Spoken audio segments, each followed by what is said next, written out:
Ay, siya ng aking baby dog. Iihi. Mahirapan na siya maglakad. Ay, hinahinay, danahan lang. Ay, wawa po, yan po siya, oh. Naawa nga ako yan, eh. Yan siya. Ganun siya maglakad. 8 years old na po kasi ito. Bibili ko to ng bone calcium niya para makalakad ulit. Hinihilot ko yung paa niya. Kasi naawa ako. Wawa naman ang akong baby. Yan siya mga kapatlaw.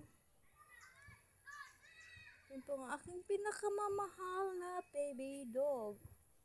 Siya. Yan siya. Hinay ikaw. Wawa naman yan.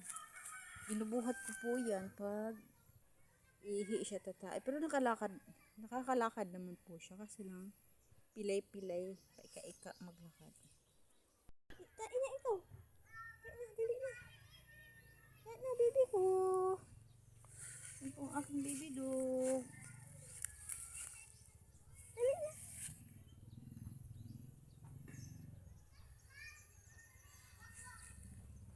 Dali na.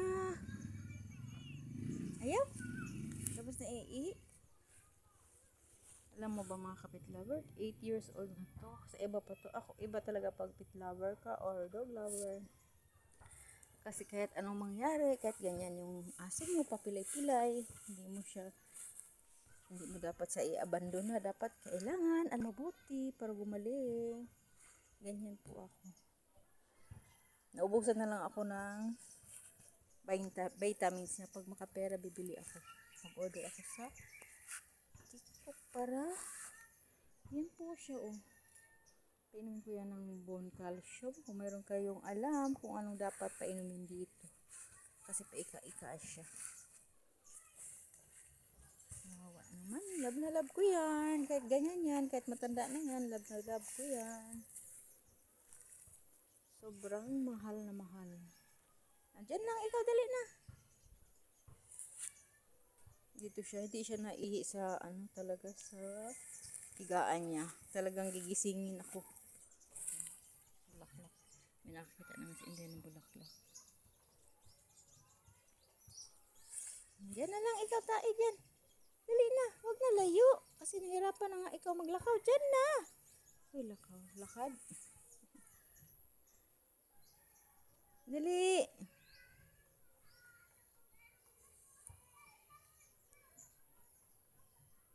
Init.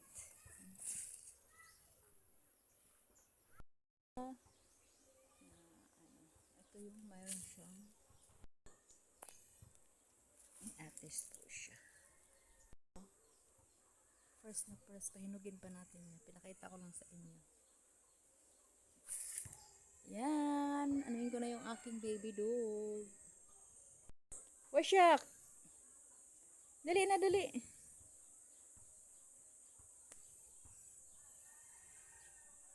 Dali!